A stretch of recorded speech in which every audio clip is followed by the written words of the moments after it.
Hello అందరికీ. ఈరోజు మనం సింహాచలం చందనోత్సవం గురించి మరియు నిజరూప దర్శనం ప్రత్యేకత ఇంకా మరెన్నో విషయాలు ఈరోజు ఈ వీడియోలో మాట్లాడుకుందాం. And welcome to a divine journey. Today we explore the magical celebration of Simhachalam Chandanotsavam, the only day when lord Narasimha shows his true form to the world. ఈ దివ్య యాత్రలో ఏకైక రోజు ఆ మహావిష్ణువు నిజ రూప దర్శనం మనకు లభిస్తుంది. అది ఎప్పుడో మనం తెలుసుకుందాం. ముందుగా సింహాచలం గురించి తెలుసుకుందాం. విశాఖపట్నం సమీపంలో ఉన్న సింహాచలం దేవస్థానం శ్రీ లక్ష్మీ నరసింహస్వామి వారి ప్రసిద్ధి గల ఆలయం. ఇక్కడ స్వామివారు సంవత్సరం పొడవునా మందపాటి చందనంతో కప్పబడి ఉంటారు. కానీ ఒకే ఒక్క ప్రత్యేక రోజున మాత్రం నిజరూప దర్శనం ఇస్తారు. అదెప్పుడంటే అక్షయ తృతీయ రోజు అన్నమాట. చందనోత్సవం వెనుక ఉన్న కథేమిటో తెలుసుకుందామా? హిరణ్యకశపుణ్ణి సంహరించిన అనంతరం నరసింహస్వామి అత్యంత ఉగ్ర రూపంలో ఉన్నారు. ఆ ఉగ్రతను శాంతిపరచడానికి భక్తులు ఆయన శరీరంపై చందనం పూత వేశారు. అప్పటి నుండి ప్రతి సంవత్సరం చందనం పూత కొనసాగుతుంది. అది చందనోత్సవం వరకు. చందనోత్సవంలో భాగంగా అక్షయ తృతీయ నాడు అత్యంత పుణ్యదినంలో అర్చకులు ఎంతో జాగ్రత్తగా చందనం పొరను తొలగిస్తారు. అక్కడే కొన్ని గంటల పాటు భక్తులు స్వామివారి నిజరూప దర్శనం పొందగలుగుతారు. దీనినే నిజరూప దర్శనం అని కూడా అంటారు. దేశం నలుమూలల నుండి లక్షలాది భక్తులు తరలి వస్తారు. గోవింద నరసింహ నినాదాలతో గగనం మారుమ్రోగుతుంది. అక్కడి ఆధ్యాత్మిక వైభవం మాటల్లో చెప్పుకోలేనిది. దర్శనం అనంతరం తిరిగి స్వామివారికి కొత్త చందనం పూత వేస్తారు. ఈ సాంప్రదాయం మరుసటి చందనోత్సవం వరకు కొనసాగుతుంది. చందనోత్సవం ఒక సాంప్రదాయం మాత్రమే కాదు, అది భక్తి, భావోద్వేగం, భగవత్ అనుభూతి పరిపూర్ణమైన అనుభవం. మీరు ఎప్పుడైనా అవకాశం వస్తే తప్పక సింహాచలాన్ని దర్శించండి. ప్రపంచంలో అరుదైన దివ్య దర్శనం కోసం లక్షలాది భక్తులు ఏటా ఒకే చోట గుమిగూడుతారు. ఇది సింహాచలం చందనోత్సవం. శ్రీ లక్ష్మీ నరసింహస్వామి యొక్క నిజరూప దర్శనం జరిగే పవిత్ర రోజు. ఇక్కడ నక్షత్రవనం కూడా ఉంటుంది. ఈ అద్భుతమైన అనుభవాన్ని ప్రత్యక్షంగా చూడాలనుకుంటే సింహాచలం చందనోత్సవానికి తప్పక వెళ్ళాల్సిందే. Chandanotsavam is not just a ritual, it is an experience of deep devotion, emotion and divine connection. If you ever get a chance, don't visit Simhachalam during Chandanotsavam. అసలు సింహాచలం దేవస్థానంలో నిరంతరం స్వామివారిని దర్శించుకుంటూనే ఉంటాం కదా, మరి ఆ ఒక్కరోజు దర్శనం లభించడం ఏమిటి అని అనుకుంటూ ఉంటాం కదా. మనం వింటూ ఉంటే ప్రతిరోజు స్వామివారిని దర్శించుకోవచ్చు. కానీ ఈ చందనపు పొరల మధ్య ఉన్న నరసింహస్వామి ఒక లింగం మాదిరిగా దర్శనమిస్తాడు. కానీ అక్షయ తృతీయ రోజు మాత్రమే, అది కూడా కొన్ని గంటల పాటు మాత్రమే తన నిజ రూపంలో, అంటే రెండు అవతారాలు వరాహము మరియు నరసింహం సమ్మేళిత రూపంలో భక్తులకు దర్శనమిస్తాడు ఈ స్వామి. ఒకరోజు మాత్రమే నిజ రూపంలో దర్శనమిచ్చి మిగిలిన కాలమంతా చందనపు పొరల మధ్యలో ఉండటానికి కారణం ఏమిటంటే దీని వెనుక ఒక పెద్ద చరిత్ర ఉంది. చరిత్రే కాదు, ఈ ఉత్సవంలో ఎన్నో విషయాలు, సాంప్రదాయాలు కూడా మనం తెలుసుకుందాం. సింహాచలం శ్రీ వరాహ లక్ష్మీ నరసింహస్వామి దేవస్థానం విశాఖపట్నానికి 11 కిలోమీటర్ల దూరంలో తూర్పు గన్మలలో సముద్ర మట్టానికి 244 మీటర్ల ఎత్తులో సింహం ఆకారంలో ఉన్న సింహగిరి పర్వతంపై ఉంది. దక్షిణ భారతదేశంలోని ముఖ్యమైన వైష్ణవ పుణ్యక్షేత్రాలలో ఒకటి సింహాచలం. తిరుపతి తర్వాత అత్యధిక ఆదాయం కలిగిన దేవాలయం కూడా ఇదే. దశావతారాల్లో 2 అవతారాల సమ్మిళిత విలక్షణ అవతారములు ఉన్న క్షేత్రం ఇదే. భారతదేశంలోనే వరాహ నారసింహ అవతారాల కలయికతో శ్రీ మహావిష్ణువు స్వయంభూగా వెలసిన ఏకైక మహాపుణ్యక్షేత్రం కూడా సింహాచలం. ఇక్కడ స్వామి వరాహ వదనంతో, మానవ శరీరంతో, సింహవాలంతో విలక్షణ మూర్తిగా భక్తులకు దర్శనమిస్తారు. అది మాత్రమే కాదు, స్వామి అంతర్లీనంగా వామన మూర్తి రూపాంతరాన్ని పొందియున్నాడని, అందుకే స్వామి నిజరూపం కురుచగా దర్శనమిస్తుందని పెద్దలు చెప్తారు. ప్రస్తుతం నడుస్తున్న వాయవస్వతం అన్వంతరానికి శ్వేత వరాహస్వామి అధిపతి. ఇక్కడ నెలకొన్న స్వామి శ్వేత వరాహస్వామి కాబట్టి ఈ స్వామిని తప్పక దర్శించి తీరాల్సిందేనని క్షేత్ర మహత్యం చెబుతుంది. స్వామివారి చందనోత్సవం గురించి చెప్పుకునే ముందు స్వామివారు ఇక్కడ ఎలా వెలిశారో చూద్దాం. హిరణ్యకశ్యపుడి కుమారుడు ప్రహ్లాదుడు పరమ విష్ణు భక్తుడు. అయితే హరిద్వేషి అయిన హిరణ్యకశ్యపుడికి ఇది నచ్చకపోవడంతో కుమారుడిని విష్ణు భక్తి నుంచి మళ్లించడానికి ఎన్నో ప్రయత్నాలు చేయడం, ఆ ప్రయత్నాలు ఫలించక ఎన్నో శిక్షలు విధించడం, ఆ భయంకర శిక్షల నుంచి విష్ణుమూర్తి ప్రహ్లాదుని రక్షించడం, చివరికి ఆ మహావిష్ణువు నరమృగ శరీరంతో నరసింహునిగా వచ్చి హిరణ్యకశపుణ్ణి సంహరించడం పురాణ కథనాల్లో చదువుకున్నాం. అలా హిరణ్యకశపుడు ప్రహ్లాదుని శిక్షని వేసే సందర్భంలో ఒకనాడు ప్రహ్లాదుని ఎత్తైన కొండ శిఖరం పైనుంచి లోయలోకి పడేయాలని ఆజ్ఞాపించాడు. అతడి ఆజ్ఞను పాటిస్తూ భటులు ప్రహ్లాదుని ఒక కొండపై నుంచి కిందికి తోసేశారు. అప్పుడు ప్రహ్లాదుడు ఆ శ్రీహరిని ప్రార్థించగా తననే స్వయంగా వైకుంఠం నుండి గరుడ వాహనంపై అత్యంత వేగంగా వచ్చాడు. అప్పటికి వేగం సరిపోక సింహగిరిపై అమాంతం దూకాడు. దాంతో స్వామి వేగానికి పాదాలు రెండు పాతాళాల్లో కూరుకుపోయాయని చెప్తారు. వెంటనే పైకి వచ్చి ప్రహ్లాదుని రక్షించాడు. తరువాత కొంతకాలానికి హిరణ్యకశిపుణ్ణి సంహరించి తాను ఈ రాక్షస సంహారం తరువాత కూడా స్వామి తన ఉగ్రతను వదలక సంచరిస్తూ తిరుగుతూ ఆ సింహగిరి కొండల మీద ప్రకృతి అందానికి పరవశుడై అక్కడే సేద తీరుతూ ఉన్నాడు. స్వామి క్రోధాన్ని చల్లార్చడానికి దేవతలందరూ ప్రయత్నించినా స్వామి శాంతించలేదట. అప్పుడు ప్రహ్లాదుడు వచ్చి, స్వామి దుష్ట సంహారం అయిపోయినా కూడా మీరు శాంతించకుండా అలాగే ఎందుకు సంచరిస్తున్నారు అని అడిగాడు. అప్పుడు స్వామి, చూసావా, నా కర్తవ్యాన్ని మరచి సంచరిస్తున్నాను. నా కర్తవ్యాన్ని గుర్తు చేసినందుకు నీకు ఒక వరం ఇస్తాను, ఏం కావాలో కోరుకో అని అన్నాడు. అప్పుడు ప్రహ్లాదుడు, స్వామి, నేను మీ అనేక అవతారాల గురించి విన్నాను. అలాగే నా పినతండ్రి హిరణ్యకశపుడిని సంహరించడానికి మీరు ఆది వరాహ అవతారంలో వచ్చారు అని విన్నాను. ఆ అవతారంలో నాకు దర్శనం భాగ్యాన్ని కల్పించండి అని స్వామిని అడుగుతాడు. అప్పుడు ఉగ్ర రూపంలో ఉన్న నరసింహస్వామి వరాహ అవతార ఘట్టాన్ని గుర్తు చేసుకొని సింహగిరికి ఎగిరి ఆది వరాహ నరసింహ అవతారంలో ప్రహ్లాదుడికి దర్శనమిస్తాడు.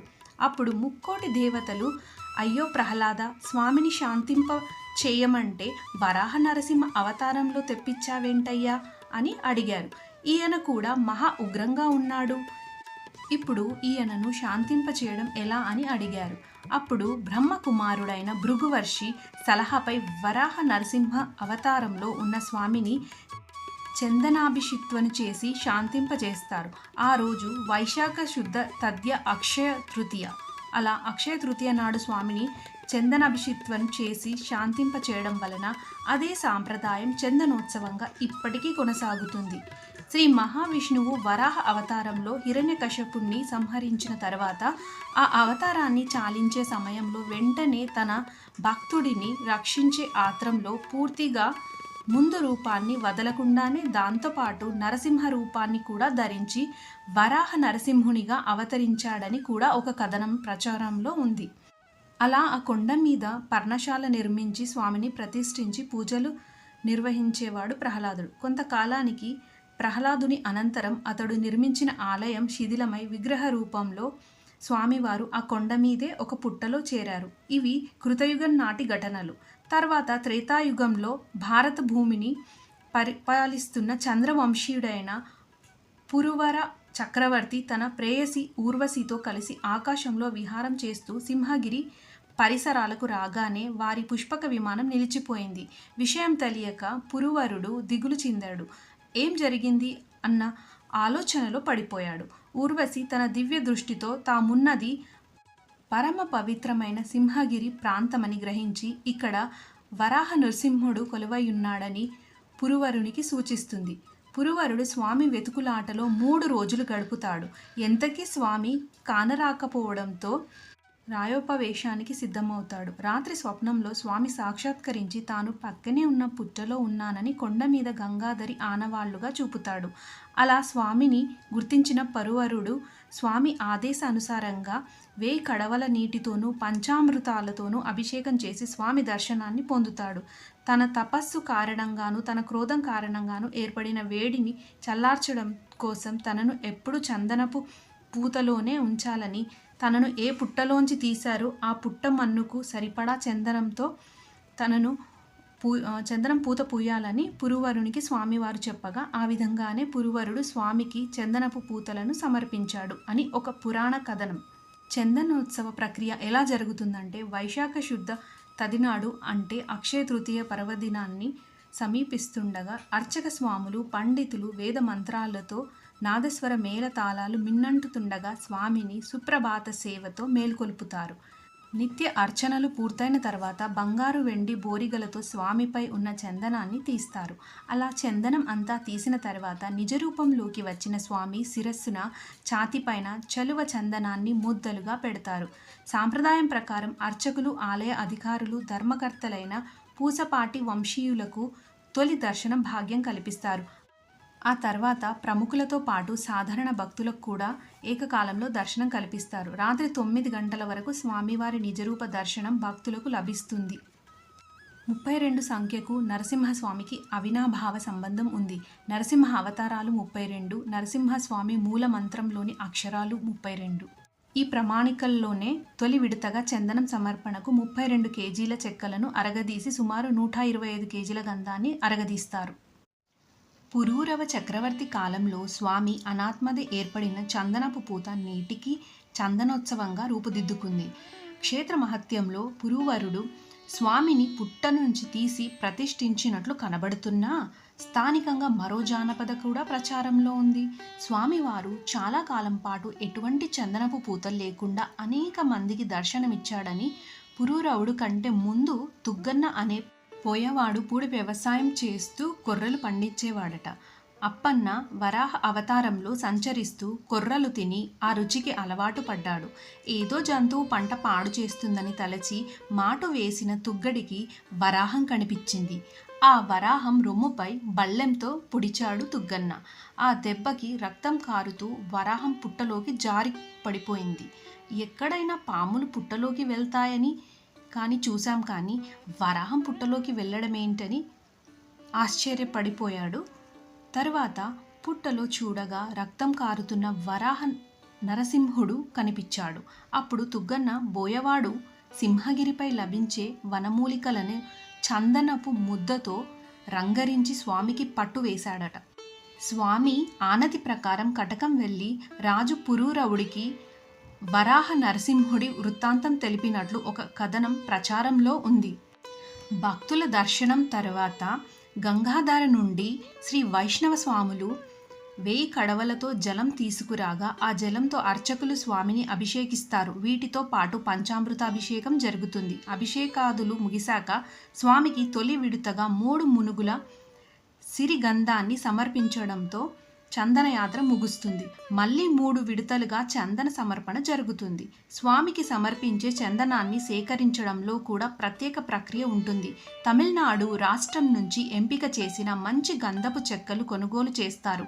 ఇరు రాష్ట్రాల అటవీ శాఖ అనుమతులతో చెక్కలు దేవాలయానికి తీసుకొస్తారు. ఇలా వచ్చిన చెక్కలను ముందుగా తూకం వేసి అధికారులు భాండాగారంలో భద్రపరుస్తారు. ఏటా సుమారు 150 కేజీల చెక్కలను లక్షలాది రూపాయలు వెచ్చేసి కొంటారు. పేడ మండపాల్లో ప్రత్యేకంగా ఏర్పాటు చేసిన సానాలపై ఉద్యోగులు గంధాన్ని అరగదీస్తారు. 4 రోజుల పాటు జరిగే ఈ ప్రక్రియలో ఏ రోజుకు ఆ రోజు అరగదీసిన గంధాన్ని తూకం వేసి అర్చకులు భాండాగారాల్లో భద్రపరుస్తారు. చందన యాత్రకు ముందు రోజు గంధంలో సుగంధ ద్రవ్యాలను కలుపుతారు. పూర్వము తుగ్గన్న బోయస్వామి గాయానికి పూసిన గంధంలో ఏవైతే సుగంధ ద్రవ్యాలు వనమూలికలు వాడారో నేటికి కూడా అవే సుగంధ ద్రవ్యాలు కలపడం విశేషమని చెప్పొచ్చు. ఇలా అక్షయ తదియతో పాటు వైశాఖ జ్యేష్ఠ ఆషాఢ పౌర్ణములతో కలుపుకొని 4 విడతలుగా 12 మునుగులు అంటే సుమారు 500 కేజీల శ్రీగంధాన్ని స్వామిపై పూతగా వేస్తారు. స్వామి నుంచి తీసిన ఈ చందనం కోసం ఎంతో ఆరాటపడతారు భక్తులు. రాష్ట్రంలో ప్రముఖులందరికీ ఈ చందన ప్రసాదాన్ని మర్యాదపూర్వకంగా అందచేయడంతో పాటు 10 గ్రాముల చొప్పున చందనపు ప్యాకెట్లను భక్తులకు విక్రయిస్తారు దేవస్థానం వారు. స్వామి నుంచి తీసిన గంధం అంటే చందన ప్రసాదం ముఖాన పెట్టుకొని కొంత నీటిలో కలిపి తీర్థంగా సేవిస్తే దీర్ఘకాలిక రోగాలు తగ్గుతాయని నమ్మకం. చందనోత్సవంలో జరిగే మరో సాంప్రదాయం ఏంటంటే, ఆలయంలో సంపదను పెంచడం కోసము కోడెదూడలను ఈ దేవస్థానానికి ఉచితంగా సమర్పిస్తారు. స్వామివారికి మొక్కుకొని ఆవు దూడలను తీసుకొచ్చి స్వామికి సమర్పించి వదిలిపెడతారు. ఈ ఉత్సవం కోసం సాధారణంగా ఉత్తరాంధ్ర నుంచి వచ్చిన భక్తులు ఎక్కువగా సంబరాలు జరుపుకుంటారు. గతంలో కోడెదూడలను మొక్కుకొని తీసుకొనొచ్చి వదిలేవారు. ప్రస్తుతం మాత్రం కోడెదూడలను వదలడం అనేది అంతగా లేదు.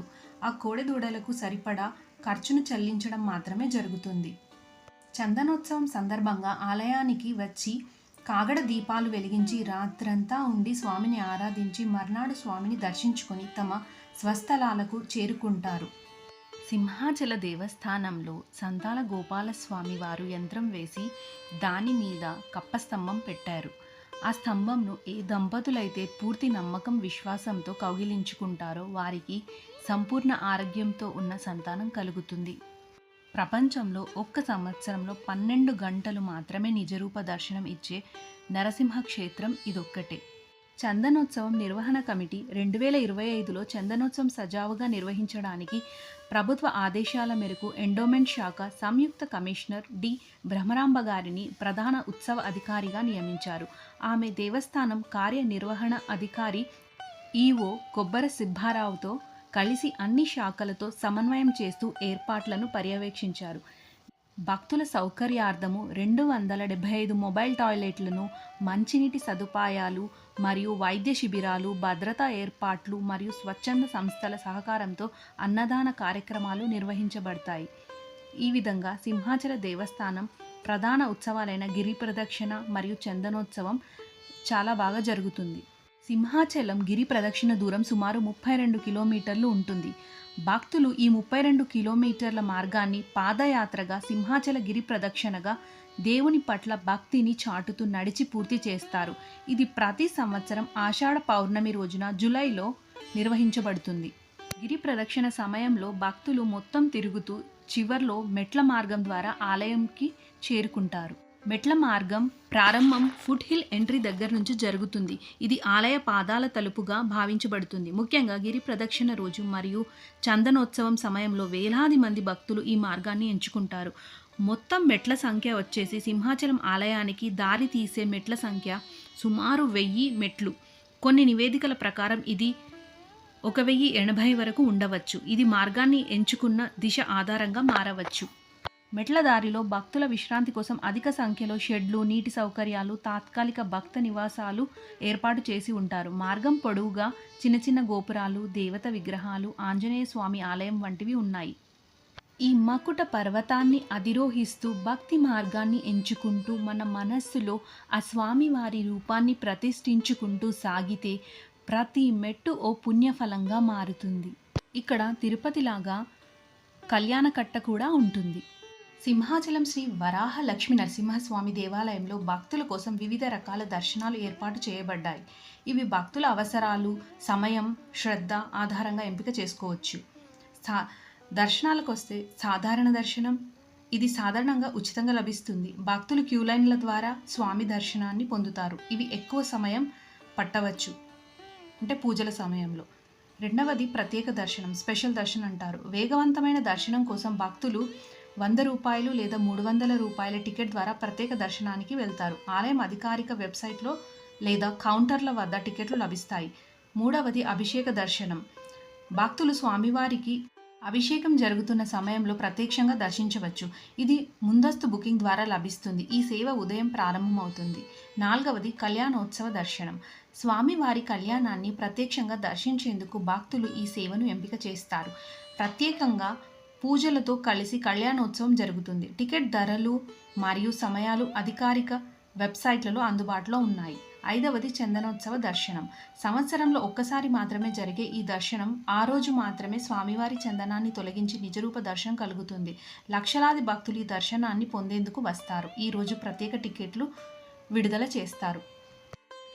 ఏప్రిల్ 2025లో గురువారం 24వ తేదీ నుంచి 29వ తేదీ మంగళవారం వరకు టికెట్లను ఇచ్చారు. ఆరవది విఐపి దర్శనం. ప్రత్యేక ఆహ్వానం లేదా సిఫార్సు ఉన్నవారు పొందే దర్శనం. ఇది వేగంగా మరియు ప్రత్యేక మార్గం ద్వారా జరుగుతుంది. ఏడవది సీజనల్ సేవలు మరియు ఉత్సవ దర్శనాలు. బ్రహ్మోత్సవాలు, గిరి ప్రదక్షిణ, వార్షికోత్సవాలు వంటి సందర్భాలలో ప్రత్యేక దర్శనాలు నిర్వహిస్తారు. ఈ రోజుల్లో ఆన్లైన్ బుకింగ్ ముందుగానే చేయాలి. సింహాచల స్వామివారి కృపను అందుకోవడానికి అనేక దర్శన మార్గాలు మన కోసం ఉన్నాయి. భక్తి ఉంటే మార్గం మన ముందే ఉంటుంది కదా. ప్రతి నిత్యము జరిగే సేవా కార్యక్రమాలు, సుప్రభాత సేవ, ఆరాధన కార్యక్రమాలు, భక్తులకు దర్శనాల సమయాలు, మహానివేదన మరియు శ్రీవారి యొక్క పవలింపు ఇవన్నీ కూడా ఈ వీడియోలో ఉన్నాయి. ఒకసారి వీడియోని చూడండి. విన్నారుగా. ఈ వీడియో మీకు నచ్చినట్లయితే లైక్ చేయండి, షేర్ చేయండి మరియు సబ్స్క్రైబ్ చేసుకోండి. ఇలాంటి మరెన్నో మంచి వీడియోల కోసం నా ఛానల్ని చూస్తూ ఉండండి. ఆ స్వామివారి ఆశీస్సులు మన అందరిపై ఉండాలని మనస్ఫూర్తిగా కోరుకుంటున్నాను. పునీతమైన సింహాచల క్షేత్రాన్ని ఓసారి తప్పక దర్శించండి. జై వరాహలక్ష్మి నరసింహస్వామి. మళ్ళీ మంచి వీడియోతో కలుద్దాము. నేను మీ lovely Shwetapriya. Always keep smiling. Thank you.